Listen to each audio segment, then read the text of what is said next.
তৃণমূল ভেঙে চুরমার হয়ে গিয়েছে, আর সেজন্য মমতা বন্দ্যোপাধ্যায়কে দায়ী করলেন হুমায়ুন কবির। তিনি বলছেন, 2023 সালে এই নিয়ে সতর্ক করেছিলাম যে দলে কর্পোরেট কালচার চলে আসছে। ধৃতরাষ্ট্রের মতো সমস্ত দায়িত্ব অভিষেকের হাতে ছেড়ে দিয়েছিলেন মমতা বন্দ্যোপাধ্যায়। আইসি নিয়োগ করতে 70 লক্ষ, এসপি নিয়োগ করতে গেলে 2 কোটি। এইভাবে দল চলতে পারে না। মমতা বন্দ্যোপাধ্যায়ের প্রশ্রয়ে অভিষেকের বারবারন্ত মন্তব্য আম জনতা উন্নয়ন পার্টির নওদার বিধায়ক হুমায়ুন কবিরের। মমতা বন্দ্যোপাধ্যায়কে অনেক আগেই আমি ডাইরেক্টলি 2023 সালের পঞ্চায়েত নির্বাচনে ডাইরেক্ট মমতা বন্দ্যোপাধ্যায়কে বলেছিলাম যে আপনার দলটা কর্পোরেট সেক্টরে চলে যাচ্ছে বা বিজনেস ক্লাসে যেমন ফ্লাই করা হয় সেই রকম জায়গায় চলে যাচ্ছে, আপনি লাগামটা ধরুন। বা আমি বলেছিলাম স্পেসিফিক যে আইপ্যাকের হাতে দলটা চলে যাচ্ছে, তারা পয়সা তুলছে, টাকা তুলছে, টাকার বিনিময়ে পদ পাওয়া যায়, টাকার বিনিময়ে টিকিট নিতে হয়। এটা বন্ধ করুন, নাহলে এর পরিণতি খুব খারাপ হবে। আমাকে এইসব কথা বলার জন্য মমতা ব্যানার্জি প্রথমে বললো ঠিক আছে তোমার বিষয়টা দেখছি, পরিষদীয় মিটিং করলো, মিটিংয়ে বললো হ্যাঁ প্যাক কিছু থাকবে না। ঠিক 1.5 মাসের মাথায় সেই মমতা ব্যানার্জি আবার এখানে মিটিং করে একই হলে বলল আইপ্যাককে নিয়ে চলতে হবে। তো মমতা ব্যানার্জির দল আজকে যে পরিণতি হয়েছে এর জন্য মমতা ব্যানার্জি নিজে দায়ী। অভিষেকের পাল্লায় পড়ে অন্ধ ধৃতরাষ্ট্রের মতো অভিষেককে যে পাওয়ার ছেড়ে দিয়েছিল, একটা আইসি নিয়োগ করতে গেলে 70 লাখ, একটা এসপি নিয়োগ করতে গেলে 2 কোটি। এইভাবে কোনো দিন একটা দল চলতে পারে না। সেই সুযোগটা এলওপি নিয়েছে। 4 বছর ধরে আমরা দেখেছি অনেকবার সতর্কীকরণ করার, বা আমরা আমাদের ক্ষুদ্র ব্যক্তি, আমরা আমাদের গ্রামগঞ্জে থাকি, তাদের কি পরিস্থিতি হচ্ছে, কিভাবে প্রশাসন চলছে, আমলাতান্ত্রিক হয়ে গেছিল পুরোপুরি টিএমসি দলটা। এই পরিণতির জন্য আপনি কাকে বেশি দায়ী করবেন, অভিষেক বন্দ্যোপাধ্যায় না মমতা বন্দ্যোপাধ্যায়? মমতা বন্দ্যোপাধ্যায়ের প্রশ্রয় ছাড়া অভিষেক বন্দ্যোপাধ্যায়ের একটা পা ফেলার ক্ষমতা ছিল না। তাহলে আমি তো মমতা দিকেই দায়ী করব। আমরা তো বারবার বলেছিলাম, আমি নিজে বলেছি, চেম্বারে গিয়ে বলেছি, হাউসের ভিতরে বলেছি, দিদি এই হচ্ছে আপনি সতর্ক হন।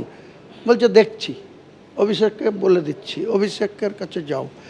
গতকাল আমরা দেখলাম মমতা বন্দ্যোপাধ্যায়ের কথা অগ্রাহ্য করে তৃণমূলের সংখ্যাগরিষ্ঠ বিধায়করাই গড়লেন আসল তৃণমূল। বিদ্রোহীদের তালিকায় রয়েছেন জাভেদ খান, অরূপ রায়, আখরুজ্জামান, সাবিনা ইয়াসমিন, গোলাম রব্বানী, চন্দ্রনাথ সিনহা, শিউলি সাহারা। ভোটে বিপর্যয়, আর তারপরই তাসের ঘরের মতো ভেঙে পড়ল তৃণমূল। মমতা বন্দ্যোপাধ্যায়ের কথা অগ্রাহ্য করে তৃণমূলের সংখ্যাগরিষ্ঠ বিধায়করাই গড়লেন আসল তৃণমূল। এই পশ্চিমবঙ্গ অষ্টাদশ বিধানসভার ভেতরে হাসফুলের প্রতীকে যারা জিতেছেন তার মধ্যে 2/3 বেশি বিধায়ক হচ্ছে আমরা। পার্লামেন্টারি নর্মস যা রয়েছে, আমরা তো নর্মস, পার্লামেন্টারি নর্মস অনুযায়ী we are the real principal opposition here. আমরা এখানে হাউসে স্বাভাবিকভাবে এই 60 জনই হচ্ছে প্রিন্সিপাল অপোজিশন, তো বাকি 20 জনের কোনো দায়িত্ব আমরা এই মুহূর্তে নিতে পারবো না। বিদ্রোহী বিধায়কদের তালিকায় কে নেই? জাভেদ খান, অরূপ রায়, আখরুজ্জামান, সাবিনা ইয়াসমিন, গোলাম রব্বানী, রথিন ঘোষ, চন্দ্রনাথ সিনহা, শিউলি সাহার মতো মমতা বন্দ্যোপাধ্যায়ের আমলে 6 ডজনের বেশি মন্ত্রী ছাড়াও বীরভূমের কাজল শেখ, বর্ষিয়ান বিধায়ক সমর মুখোপাধ্যায়, ইমানি বিশ্বাস, নিয়ামত শেখ, গুলশান মল্লিক, প্রসূন বন্দ্যোপাধ্যায়, তৌসিফ উর রহমানের মতো বিধায়করা রয়েছেন। মিটিংয়ে ডেকেছে, চিঠি দিয়েছে, ফোন করেছে, সেই কারণে মিটিংয়ে এসেছি। মে মাসের 3 তারিখ অবধিও যে তৃণমূলে মমতা বন্দ্যোপাধ্যায় ছিলেন শেষ কথা, সেই তাঁকেই এখন নিছক পরামর্শদাতা হিসেবে দেখতে চাইছেন বিদ্রোহী বিধায়করা। মাননীয়া মমতা বন্দ্যোপাধ্যায়কে আমাদের এই পরিষদীয় দলের প্রধান পরামর্শদাতা হিসেবে থাকবার অনুরোধ জানাচ্ছি। তিনি অ্যাডভাইস করুন, উপদেষ্টা হিসেবে থাকুন, আমাদের কাজ করতে দিন।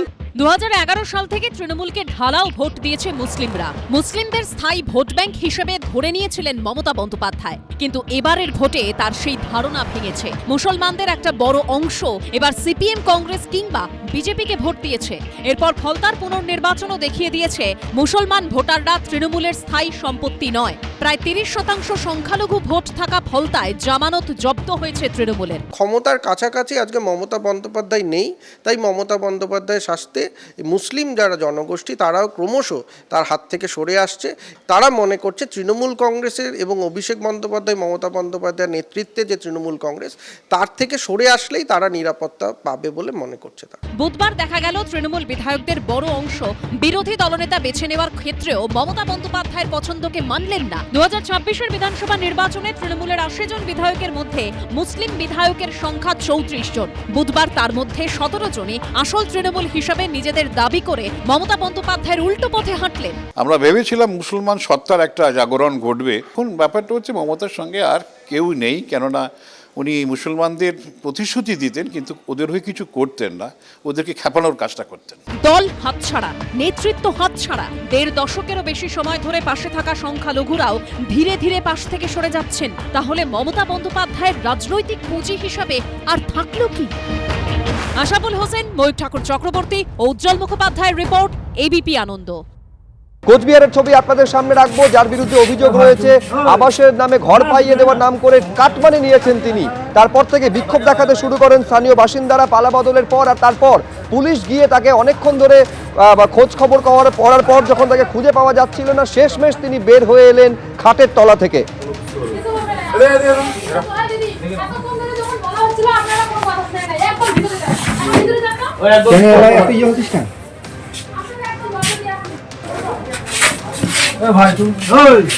আমরা আছি তো না ওই সময় দেওয়া বাইরে বাইরে বাইরে বাইরে তাদের বাইরে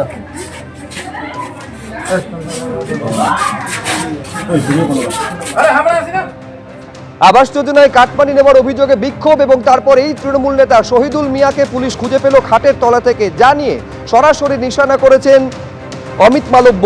পোস্টে তিনি লিখছেন, সরকারি বাড়ি তৈরির নামে 5,000 টাকা থেকে 20,000 টাকা কাটমানি নিতেন শহীদুল মিয়া। কাকদ্বীপ, নামখানার পর মাথাভাঙা সব জায়গাতেই কাটমানি আর দুর্নীতি। যারা একসময় গরিব মানুষকে শোষণ করেছে তাদের খাটের তলায় লুকিয়ে থাকাও এখন দুষ্কর।